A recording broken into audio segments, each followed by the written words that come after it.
हाथों को उठाओ, जितने भी जन मेरी आवाज को सुन रहे हैं, कहो परमेश्वर मैं धन्यवाद करता हूँ आज के इस दिन के लिए, तेरी दया के लिए, तेरी रहमत के लिए, मेरे सामर्थी परमेश्वर जितना वचन अब मैं सुनूं वो मेरे जीवन में 100 गुना फलों को लेकर अंधकार की शक्ति इसे चुरा ना सके। प्रभु यीशु के सामर्थी नाम में हम आमीन आमीन आमीन आमीन। तारीफ करो परमेश्वर की तालियों के साथ। Thank you Jesus. वचन आप सब नोट करेंगे, याद रखो जो वचन मैं आपको दे रहा हूं, जो दिए हैं वो मसीह जीवन में उन्नति के लिए है। हालेलुया। ऊंची आवाज में कहो हालेलुया हालेलुया। ये उन लोगों की खुराक है जो मसीह में आगे बढ़ना चाहते हैं। आमीन। जो बातें आज मैं आपको बता रहा हूं वो किसी समय मुझे बताई गई थी। बाइबल कहती है जो तुम्हें फ्री में मिला है उसे फ्री में आगे बांटो। आप चर्च आए हैं, वचन नहीं सुने आपने, आप खाली वापस जा रहे हैं। हालेलुया। बड़ा ही जरूरी वचन मैं आपको देने जा रहा हूं जो जीवनों में बदलाव का एक कारण बनेगा। आमीन। मलाकी 3 उसकी 10 आयत, पुराने नियम में सबसे आखिरी किताब मलाकी 3 उसकी 10 आयत मैं पढ़ूंगा, आप सब सुनेंगे। सारे दशमांश भंडार में ले आओ कि मेरे भवन में भोजन वस्तु रहे।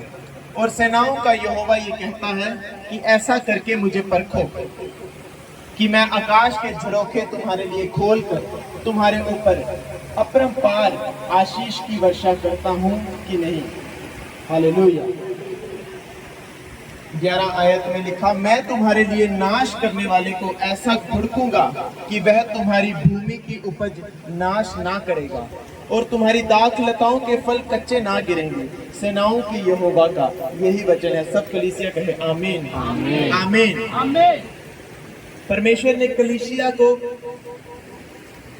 एक चैलेंज दिया है इस वचन में कि आप सारे दशमांश जो है, आपके जीवन से जुड़ा जो भी दशमांश है, पैसे का दशमांश, आपकी भूमि की उपज का दशमांश, जो भी आपकी जीवन से जिस चीज का भी आप दशमांश दे सकते हैं, 10वां हिस्सा।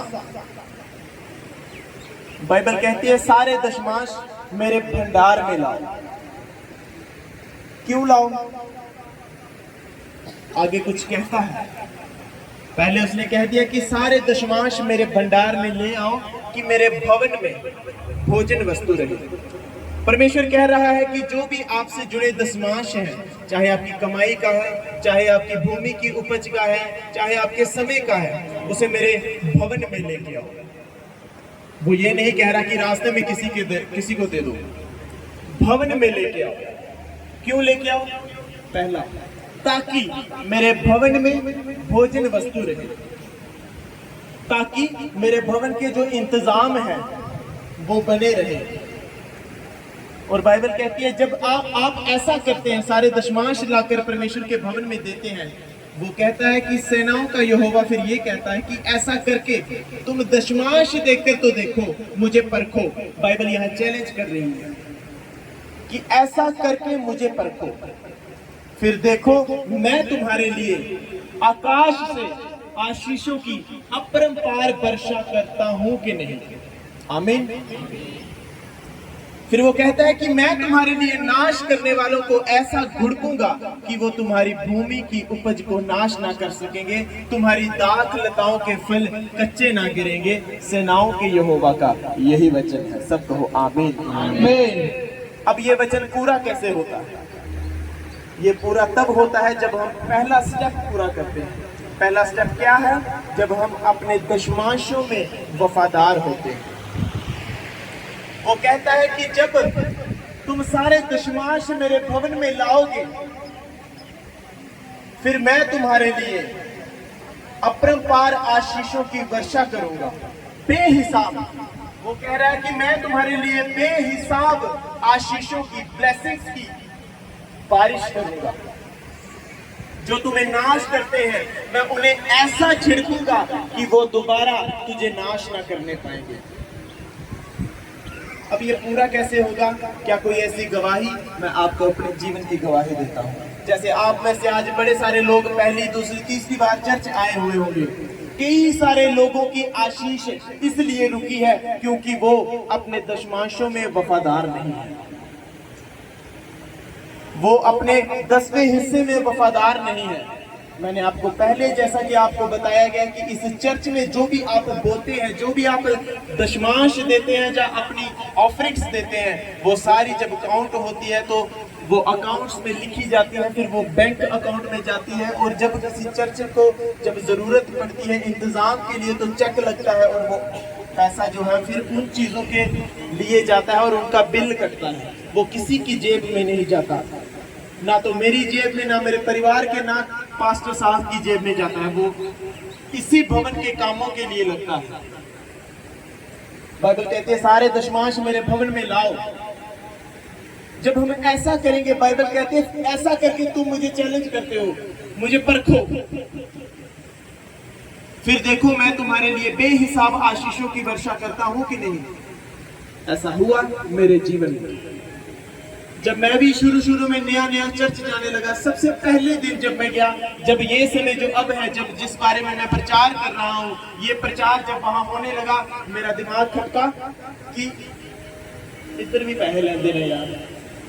जो जैसा हम बाकी जगहों पे देखते हैं कि आप जब झुकते हैं या कहीं किसी धार्मिक स्थल पे जाते हैं, वहां पे भी भेंट दो, वहां पे भी पैसे दो। ये क्या चीज है? एक पढ़ा लिखा होने के नाते ये दिमाग में आता है कि यार पैसे, रब की पैसे थोड़ी चाहिए। सबके दिमाग में आएगा कैसे लेगा वो पैसे? आप तो दान पेटी में डाल रहे हो, जब किसी बाल्टी में डाल रहे हो, वो परमेश्वर के पास कैसे पहुंचेगा? बाकी जगहों की मैं बात नहीं करता कि वो पैसा कहाँ जाता है या क्या होता है, लेकिन परमेश्वर अपने वचन में कह रहा है कि वो जो आप दशमांश बोल रहे हैं वो मेरे भवन के कामों में लगना चाहिए, ना कि किसी व्यक्ति के पर्सनल काम के लिए। हालेलुया। अगर हम किसी पर्सनल काम के लिए उस चीज को लगा रहे हैं, सोचो आपने चर्च में बड़े ही श्रद्धा से बोया है, बड़े ही विश्वास से बोया है, लेकिन उस पैसे को अगर मैं अपने काम के लिए लगा रहा हूँ तो ये चर्च ग्रो नहीं करेगी। जो परमेश्वर यहाँ काम कर रहा है वो नहीं करेगा। क्यों? क्योंकि उसने अगर हमें ठहराया है अपनी चीजों की देखभाल करने के लिए, उसके सिस्टम को चलाने के लिए, अगर हम बेईमान हैं तो ये चर्च कार्य न करेगी। जो आप देखते हैं चिंगारियां हो रही हैं, लोग गवाहियां दे रहे हैं, वो काम कभी ना होंगे। क्यों नहीं होंगे? क्योंकि परमेश्वर हमारे साथ नहीं होगा, क्योंकि हमने उससे बेईमानी की। और जैसा मैंने आपको बता दिया, ये चर्च, इसमें बोया गया आपका एक एक दाना आप ही के कामों के लिए है। कई लोग जब अब फसल कटी तो अपने खेतों में से जो उपज निकली उसका दशमांश बड़े सारे लोगों ने इस चर्च में बोया। वो आप ही के लंगरों में लग रहा है, आप ही के कामों के लिए लग रहा है। उसका एक दाना भी जो है किसी खास व्यक्ति को नहीं जा रहा। और जब ये वचन मैंने पहली बार सुना तो मेरे दिमाग में ये आया, लेकिन फिर भी मैं अब गया था, चलो जैसे हम अन्य जगहों पे पैसे डाल देते हैं वैसे ही मैंने भी 50 रुपए डाल दिए, बिना समझे कि चल रहे ये खर्चे। एक वहम पड़ जाता है दिमाग में कि पैसे देने पड़े हैं, अरे पैसे देके तो दुआ सुन गया। लेकिन ये वचन जब समझ आने लगा तब मैं वकालत शुरू कर चुका था, लेकिन मैं अपने सीनियर के पास जो मैं वकालत जो था कर रहा था, किसी के अंडर में वकालत कर रहा था, जहां पर मुझे कोई महीना नहीं लगा हुआ था। हाँ, अगर कोई काम अच्छा आ गया तो मुझे वो पैसे दे देते थे हफ्ते में या 4 दिन बाद, 5 दिन बाद, मतलब कोई पक्की तनख्वाह नहीं थी। लेकिन ये वचन मैंने सुन लिया क्योंकि मैं चर्च जाना शुरू हो चुका था और मैंने एक परमेश्वर से वायदा कर लिया, क्योंकि ये वचन मैं समझ चुका था कि यहाँ परमेश्वर कह रहा है कि अगर मैं अपने दशमांश में वफादार रहा तो वो मेरे लिए बेहिसाब आशीषों की बारिश करेगा।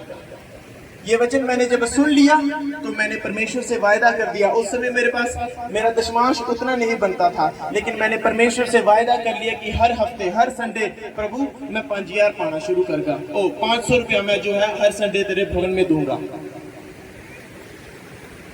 और अगर मुझे 500 रुपया मिल रहा है तो उसका लगाओ आप कितना, टोटल इनकम होगी, हफ्ते में उसका 500 और महीने में 2000 रुपया। इसका मतलब मेरी तनख्वाह महीने की 20,000 अगर होगी तो 2000 दशमाश बनेगा। लेकिन उस समय मेरे पास इतने पैसे नहीं आते थे, खींच के लगा के अगर होते भी थे तो 8 से 10,000 रुपया महीना, क्योंकि किसी के पास काम करते थे, वो सिखा रहे थे तो देना कोई क्यों देगा, बल्कि हमें देने चाहिए। लेकिन फिर भी मुझे थोड़ा बहुत पैसे मिलते थे। लेकिन मैंने वायदा कर लिया था कि मैं हर हफ्ते 500 रुपया जो है परमेश्वर तेरे भवन में तेरे कामों के लिए दूंगा। और मैं आपको बता दूं, उस समय मैं कई सारी ऐसी आदतों में पड़ा हुआ था जहां मेरा पैसा व्यर्थ जाता था। वो आदत क्या थी? कोई भी नई पिक्चर लगनी, मैंने देखने थिएटर में जाना। उसे आपको सच बता रहा हूँ, मैंने कोई भी नई फिल्म लगनी होती थी, शुक्रवार को लगती थी, शनिवार और इतवार को मैंने पिक्चर देखने जाना ही जाना। और यहाँ नहीं, पठानकोट जाना, अपनी फैमिली को भी कई बार लेके चले जाना, अकेले नहीं जाना, किसी दोस्त को लेकर साथ में जाना। और जब जाना फिर वहां पे पार्टी भी करनी, बड़े सारे पैसे व्यर्थ उड़ाने। क्योंकि ये वचन तब तक मेरे जीवन में मैं सुना नहीं था, मेरे जीवन में कार्य नहीं कर रहा था।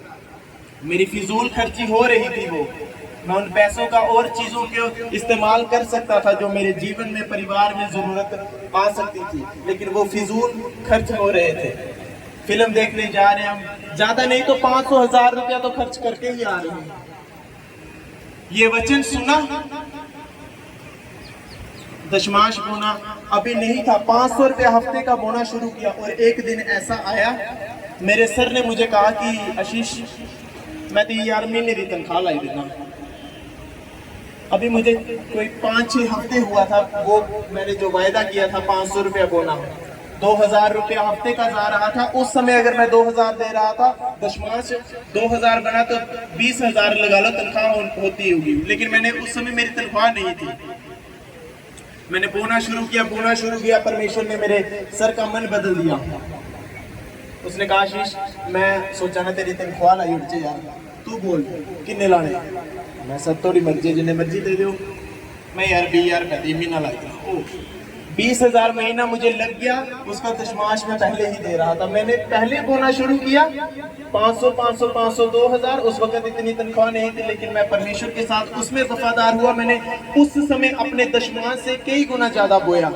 शायद मेरा दशमाश 100 रुपया बनता हो, लेकिन मैंने 500 दिया। शायद मेरा दशमाश 250 रुपया 300 रुपया बनता हो, लेकिन मैं 500 रुपया देना शुरू कर रहा था। और परमेश्वर ने उस ईमानदारी वफादारी को देखकर वाकई उस चीज को कैलकुलेट करके वही तनख्वाह दी जिसका मैंने उसे दशमाश दिया। आमीन आमीन। मतलब 20,000 रुपये मेरे सर खुद मुंह से बोला कि मैं तुझे 20,000 रुपये महीने पर रखता हूं। और मैं, ये मेरे जीवन में पहली आशीष आई जो मैंने देखी कि वाकई बोने से परमेश्वर रास्ते खोलता है। और दूसरा वचन क्या कह रहा है? मलाकी 3:11 में कि मैं तुम्हारे लिए नाश करने वाली चीजों को ऐसा घुड़कूंगा कि वो तुम्हारी भूमि की उपज को नष्ट नहीं कर सकेंगे। और तुम्हारी दाख लताओं के जो फल, जो तूने चीजें सोची हैं करने को, वो आद में नहीं रुकेगी, वो पूरा होकर ही होगी अगर तू दशमाश में वफादार रहा। और जो मेरी ऐसी गंदी आदतें थी, जो मैं पैसे व्यर्थ कर रहा था दोस्तों पे, गलत चीजों पे, वो मुझे पता ही नहीं चला कि मेरे जीवन से वो कब गंदी चीज निकल गई और वो पैसा मेरा बचना शुरू हो गया। आमीन। परमेश्वर आशीषों की वर्षा की। उसने ये वाला वचन भी पूरा किया मेरे जीवन में कि मैं तुम्हारे लिए नाश करने वाली चीजों, अगर आप परमेश्वर के साथ वफादार हैं, आपके जीवन में अगर कोई चीज आपको नाश कर रही है, कई लोगों के पैसे व्यर्थ जा रहे हैं दवाइयों के ऊपर, कई लोगों के व्यर्थ पैसे जा रहे हैं, उनकी गाड़ी खराब हो जाती है, उनका बाइक खराब हो जाती है, व्यर्थ पैसे जो नहीं लगने चाहिए वो लग रहे हैं, ये आपको नाश करने वाली चीजें हैं। और बाइबल कहता है ये जो चीजें तेरे जीवन में हो रही हैं, यदि तू ईमानदार रहा दशमाश देने में, इन्हीं चीजों को मैं तेरे जीवनों से नाश कर दूंगा, घुड़कूंगा कि वो दोबारा कभी भी तेरे जीवन में कार्य न कर सकेंगे। आमीन। लेकिन उसके लिए हमें पहला स्टेप क्या करना है? अपने दशमाशों में वफादार रहना है। हालेलुया। हमने वायदा किया, मैंने वायदा किया कि मैं दशमाश में वफादार रहूंगा, चाहे मेरी कोई इंपॉर्टेंट काम रह जाए, लेकिन मैं दशमाश जरूर दूंगा। और वो आज तक वायदा कायम है। और वो बना रहेगा और मैं अपने दशमांश से अधिक ही बोता हूँ। दशमांश नहीं कैलकुलेट किया, ये नहीं कि अगर 5000 बना तो 5000 ही, 6000, 7000, मतलब दशमांश से अधिक बोना। और जब हम अधिक बोते हैं हमारी गवाही को स्पीड मिलती है, हमारी गवाही जल्द हमारे पास आने लगती है। बाइबल कहती है तुम्हारे लिए नाश करने वाली जो चीजें हैं, दवाइयों पर पैसे जा रहे हैं, कोई व्यर्थ फिजूल खर्ची है, कोई नशे पर तेरे पैसे उड़ रहे हैं, सिगरेट की डब्बियां लेने के पैसे तेरे उड़ रहे हैं, शराब पी रहा है, अगर तू दशमांशों में वफादार हो जाए, परमेश्वर कहता है ये चीजें जो तुझे नाश कर रही हैं, मैं इन्हें तेरी लाइफ से ऐसे भड़कूंगा कि ये तू दोबारा तेरे जीवन को नाश नहीं कर सकेंगे। आमीन। लेकिन कब? जब हम पहला स्टेप पूरा करेंगे, अपने दशमांशों में वफादार रहेंगे। हालेलुया। और यहाँ परमेश्वर दशमांश केवल आपके पैसे के लिए नहीं बोल रहा, एक बड़ी इंपॉर्टेंट बात ही बोल रहा है। सारे दशमांश एक बड़ा जरूरी, अपने समय का दशमांश भी हमें देना है, अपने समय का 10वां हिस्सा भी देना है। दिन में 24 घंटे हैं, लगाओ आप सबके पास 24 घंटे, कोई ऐसा नहीं है कि जिसको 20 मिल रहे हैं, कोई किसी को 18 मिल रहे हैं। कलीसिया पीछे क्यों है? अपने दशमांशों में बेईमान है। आज गवाहियां बन रही हैं तो अपने दशमांश बोल रहे हैं, लेकिन आज अगर परमेश्वर आपके जीवनों में साइलेंट हो जाए आपको परखने के लिए, आप अपने दशमांशों में भी बेईमान हो जाते हैं, अपने समय में भी बेईमान हो जाते हैं। प्रार्थना तो गई, वो कह रहा सारे दशमांशों में मेरे साथ ईमानदार रहो। वो आपके समय का दशमांश भी मांगता है कि दिन में अगर 24 घंटे हैं तो 2 घंटे 24 मिनट परमेश्वर के हैं। आप उसमें उसकी आराधना करो, वचन पढ़ो, प्रार्थना करो। लेकिन कलीसिया के पास आज 24 मिनट भी नहीं है परमेश्वर से प्रार्थना करने के लिए। हालेलुया। कलीसिया के पास आज 24 मिनट भी नहीं है प्रार्थना करने के लिए। अगर आज कोई प्रार्थना में कलीसिया में बैठ जाता है 10 मिनट, वो सोचता है मैंने बड़ा एहसान कर दिया है परमेश्वर के ऊपर, वो सोचता है मैंने परमेश्वर के ऊपर बड़ा एहसान कर दिया। कई लोग इसी में बड़ा खुश है कि आज मैं चर्चा ये रहा, प्रभु खुश हो ये रहा।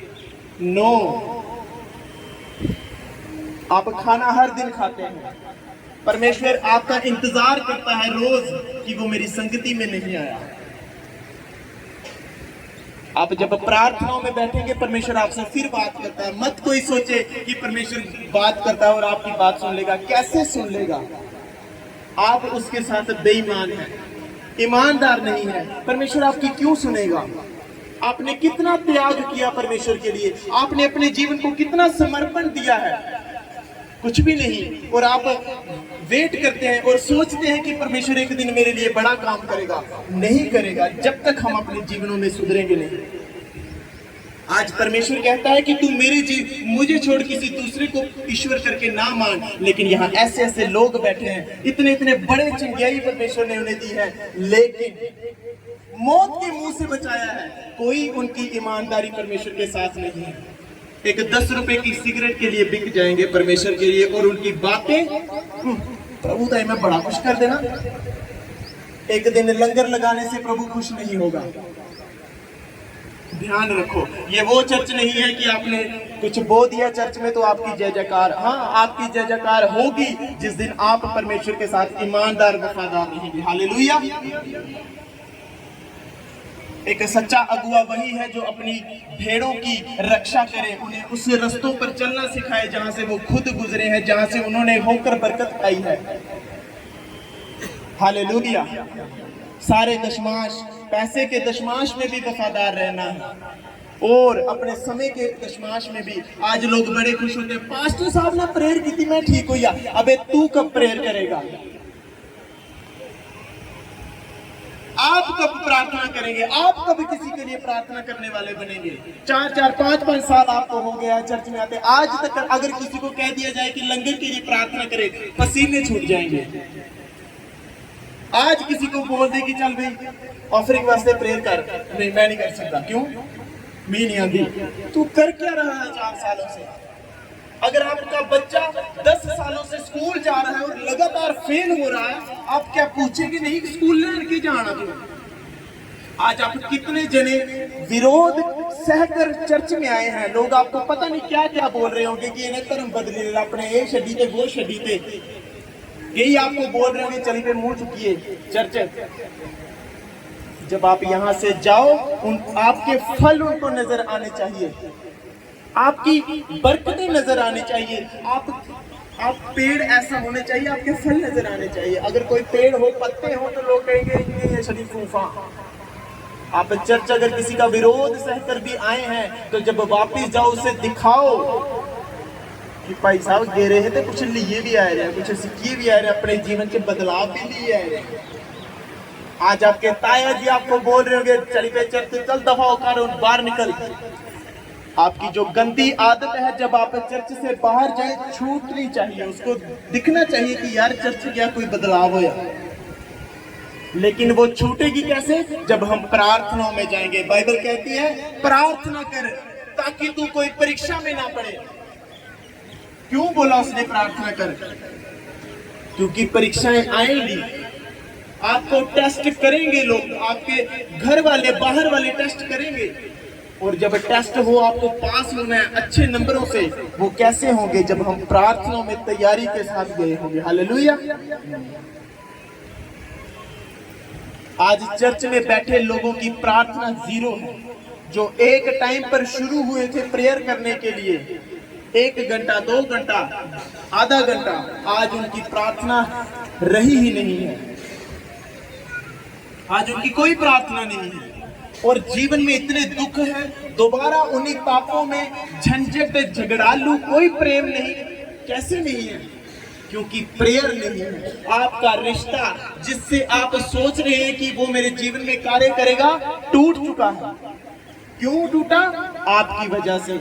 आपने उसका नंबर ब्लॉक कर दिया, आपने प्रार्थना करना छोड़ दी। बाइबल कहती है जो दिन रात मेरी दुहाई देते हैं, भला मैं उनका न्याय क्यों ना चुकाऊंगा।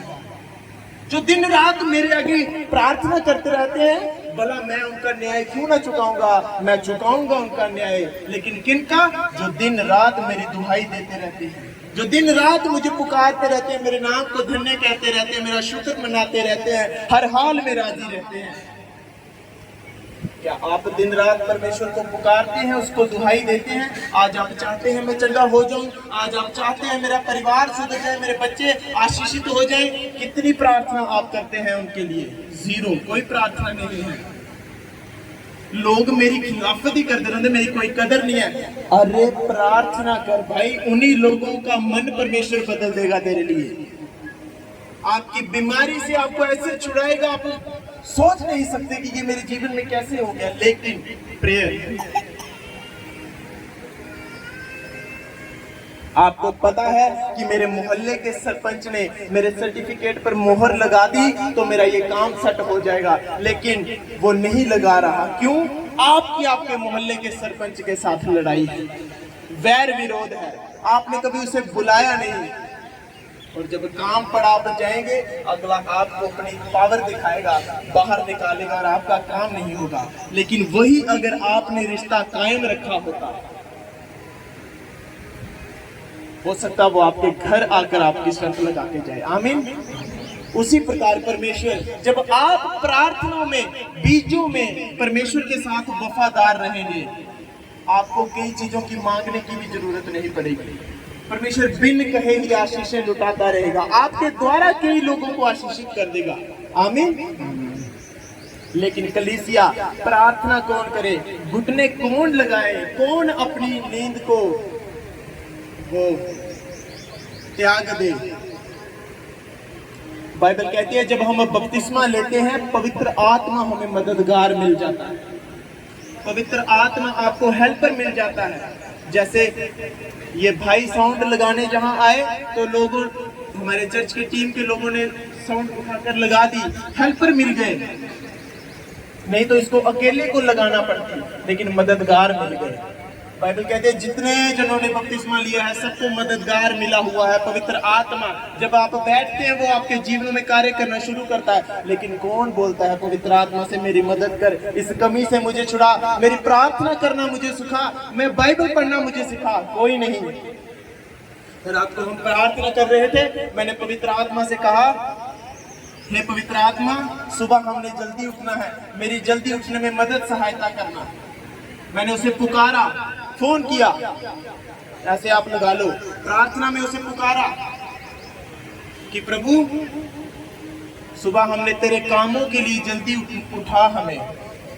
और जब मैं जाने लगा मैंने सोचा मोबाइल में अलार्म लगाते हैं, फिर मैंने कहा छोड़ो यार, हमने प्रार्थना किया है। और मैं आपको सच बताऊं, रात को 1 मिनट भी मैं नहीं सोया।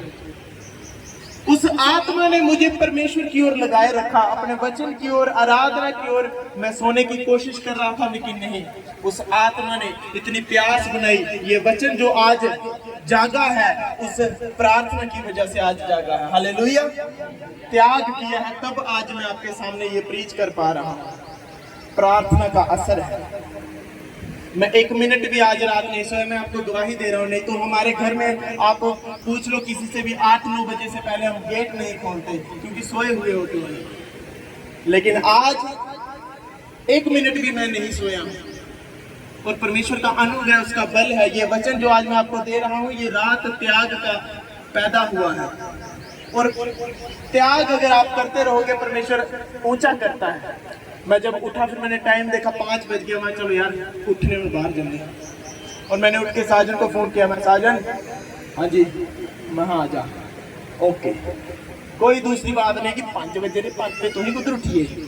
और 10 मिनट में ये और हम सेवा में लगे रहे। और इतना आनंद आज हमने इस चर्च ग्राउंड में सुबह प्रार्थना की। जब हम प्रार्थना करते हैं परमेश्वर शांति देता है, आनंद देता है, ताकत देता है, बल देता है, सामर्थ्य देता है। लेकिन आज लोग निराश हैं, मसीही लोग। क्यों? प्रार्थना ही नहीं है, गवाही नहीं है, प्रार्थना नहीं है, कुछ नहीं है। मत सोचो कि आपका पास्टर आपके लिए दुआ करता रहेगा, उसकी तो जिम्मेवारी है। लेकिन आपकी जिम्मेवारी क्या है? आपकी जिम्मेवारी ये है अपने लिए प्रार्थना करनी है, कलीसिया के लिए प्रार्थना करनी है, अपने अगुओं के लिए प्रार्थना करनी है। अगर आप प्रार्थना करने वाले नहीं हैं, आपकी गवाही आपके पास नहीं आएगी। वो बड़ी गवाही जो आपके जीवन को बदल दे कभी नहीं आएगी। आप बोलेंगे मैं प्रार्थना करूं, करना चाहिए, बैठिए, आप बैठ जाओ, प्रभु के पास बैठ जाओ, अकेले में बैठ जाओ, घुटनों के बल आकर बैठ जाओ, मददगार से कहो पवित्र आत्मा मुझे प्रार्थना करना सिखा। वो खुद आपके मन में ऐसी ऐसी चीजें डालेगा जो आपको प्रेयर पॉइंट देगा। वो अगर आपको फिर भी कुछ नहीं आ रहा, बैठ जाओ, अपने आप को झांको। आज मैं आपको एक पॉइंट बताता हूं जिससे आपका जीवन बदलेगा। चाहे आप पहली बार आए हैं, 100वीं बार आए हैं।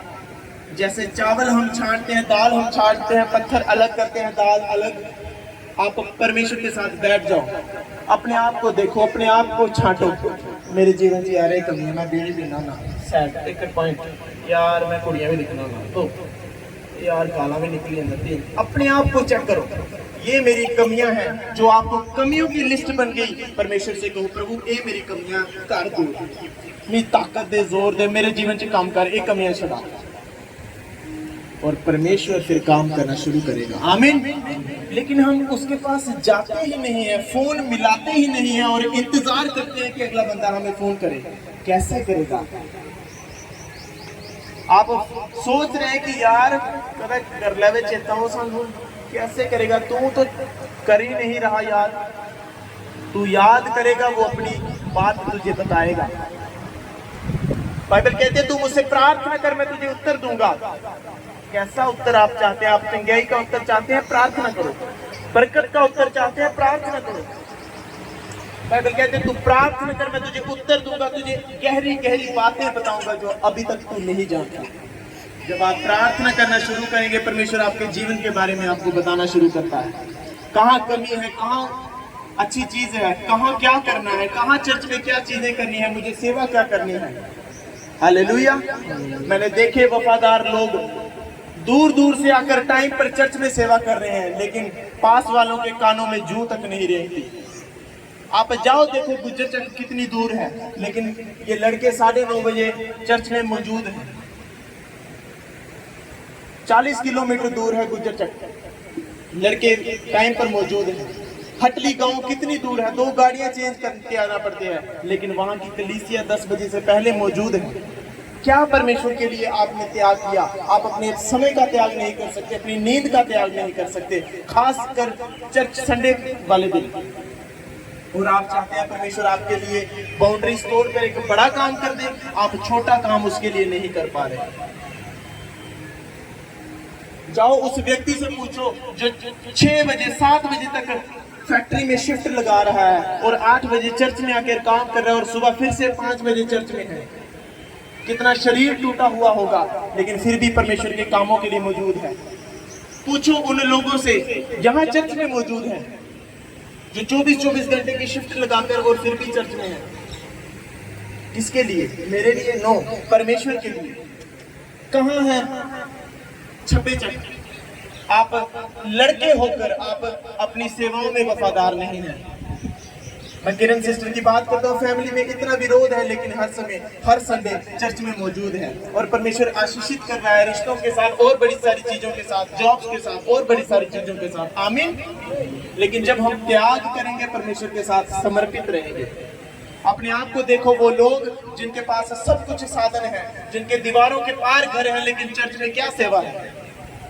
आप सोच रहे हैं कि आपके द्वारा लोग बचेंगे, आपके द्वारा लोग नाश हो रहे हैं।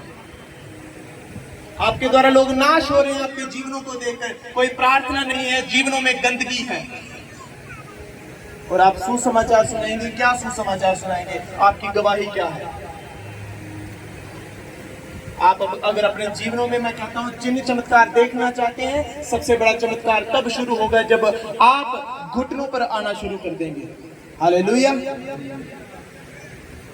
प्रार्थना करना शुरू करनी है। जो वेदियां प्रार्थना की टूट चुकी हैं, आज उसे रिपेयर करो, मरम्मत करो। मत किसी वहम में रहना कि चर्च जाने से आप चंगे हो जाएंगे या आपको आशीषें मिल जाएंगी। नो, परमेश्वर कहता है कोई काम करने के लिए वो आपको आलसी नहीं बनाना चाहता। अगर आप अपने बच्चों को आज मुंह मांगी मुरादें देना शुरू कर देंगे, बिना कोई काम के, बिना कोई उम्मीद के, आने वाले दिनों में वो आप पर निर्भर हो जाएंगे और आप उन्हें बिगड़ता हुआ देखेंगे। परमेश्वर आपको मेहनती बनाना चाहता है और आपकी मेहनत के द्वारा वो कई सारे जीवनों को बचाना चाहता है। आमीन। आज से वायदा करना है, परमेश्वर मैं सारे दशमांशों में वफादार हूँ, अपने समय के दशमांश में भी वफादार हूँ। आज से मैं प्रार्थना करूंगा। जो जीवन मेरा प्रार्थना का तुझसे नाश हो गया है, आज लोग प्रार्थना कैसे कर रहे हैं? फोन ऑन करके। आज लोग प्रार्थना कैसे कर रहे हैं? टीवी लगाया है और प्रेयर कर रहे हैं। आज लोग बाइबल कैसे पढ़ रहे हैं? फोन में गाने भी लगे हैं, बाइबल भी पढ़ रहे हैं। नो, आप मजाक कर रहे हैं अपनी जिंदगी के साथ। आप मसीह के नाम को बदनाम करने में जुटे हुए हैं। आपकी प्रार्थना ऐसी होनी चाहिए, जब आप बैठ गए, चाहे भूचाल क्यों ना आ जाए, आपने जो टाइम सोचा है उसी टाइम पर उठना है। परमेश्वर आपको कुछ नहीं होने देगा। कोई बुरी खबर आपके जीवन का हिस्सा नहीं होगी अगर आप प्रार्थना में होंगे। आमीन। आप सोचेंगे मैंने 15 मिनट प्रार्थना कर दी, बहुत बड़ा पहाड़ ढा दिया। नो, आप 15, 20, 30 मिनट प्रार्थना करके सिर्फ छोटी मोटी चीजों को हासिल कर सकते हैं, लेकिन वो बड़ी गवाही जिसके आप इंतजार में हैं नहीं ले सकते। अगर आप चाहते हैं आपको ज्यादा पैसे मिले, आपको मेहनत भी ज्यादा करना पड़ेगी। हालेलुया। सेवाओं में जुड़ना है, ईमानदारी रखनी है, वफादारी रखनी है। जीवन से हर एक कमी जो परमेश्वर के वचन से मेल नहीं खाती, उसे निकालना है। आप चाहते हैं मुझे बच्चे की आशीष मिले, अपने जीवन को पहले देखो, क्या मेरे जीवन में कोई कमी तो नहीं है? अगर है उसे दूर करो। अगर आप कमी को दूर कर चुकेंगे, परमेश्वर आपको आशीषित कर देगा। आमीन। बड़ी सारी आशीषें इसीलिए रुकी हुई हैं क्योंकि हम प्रार्थना करके उसका दरवाजा नहीं खटखटा रहे। हालेलुया। प्रार्थना खटखटाना है, प्रार्थना मांगना है। आज से जीवनों में जब ये चीजें शुरू करोगे, जीवन सेम नहीं रहेंगे। आमीन। आमीन। अपने जीवनों को देखो, कहां कहां से मैं बर्बाद हो चुका हूं, कहां कहां से मैं टूट चुका हूं। जब मैं पहली बार मसीह में आया था, मेरी कितनी प्रार्थना थी, कितनी बाइबल पढ़ता था, कितनी गवाहियां सुनाता था, लेकिन आज मुझे 2 साल, 3 साल, 4 साल हो चुके हैं। मेरा जीवन क्या है? क्या आगे बढ़ा है, क्या पीछे बढ़ा है? क्या मेरी सेवाओं में मेरी उन्नति हुई है, या मैं अभी भी नीचे का नीचे हूँ? आप 4 साल पहले भी वॉलंटियर थे, आज 5 साल बाद भी आप वॉलंटियर ही हैं। आपको आराधना में होना चाहिए था, आपको लंगर वाली ड्यूटी में आपकी प्रमोशन होनी चाहिए थी। क्या हुआ? अगर आप लेडीज हैं तो आप आगे नहीं आ सकते। परमेश्वर ऊंचा करना चाहे तो आपने देखा है, देश की राष्ट्रपति एक लेडी है। आमीन। और आप सोच रहे हैं कि बस नुक्कर चल गया, खड़ोते रहोगे।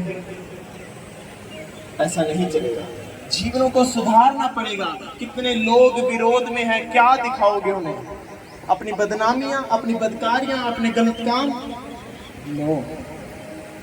अगर आप परमेश्वर को जान चुके हैं, परमेश्वर के साथ जुड़े हैं, आप ही की जिम्मेवारी बनती है अब गवाहियां लेना, अपने जीवनों को सुधारना। क्योंकि आपको परमेश्वर ने दवाई तो दे दी, अब खाओ उसे भाई। आप केवल डॉक्टर के पास जाते रहेंगे, ना टीका लगाएंगे, ना दवाई लेंगे, तो आप क्या ठीक हो जाएंगे? कभी नहीं ठीक होंगे। परमेश्वर के भवन में अगर आप जुड़ गए, परमेश्वर के पास अगर आप आगे, वचन की खुराक आपको दे दी गई है, तो कमजोर है, परमेश्वर तुझे ताकत वाला वचन दे रहा है, ग्रहण कर। हमारी जिम्मेवारी है हमारे जीवनों को सुधारने की। आमीन आमीन। त्याग करना रखो, त्याग करो। नींद लग गई तो सो नहीं जाना है। प्रार्थना का एक समय रखो, अपने परिवार के साथ, अपने साथ। कोई बैठे ना बैठे, आप बैठ जाओ।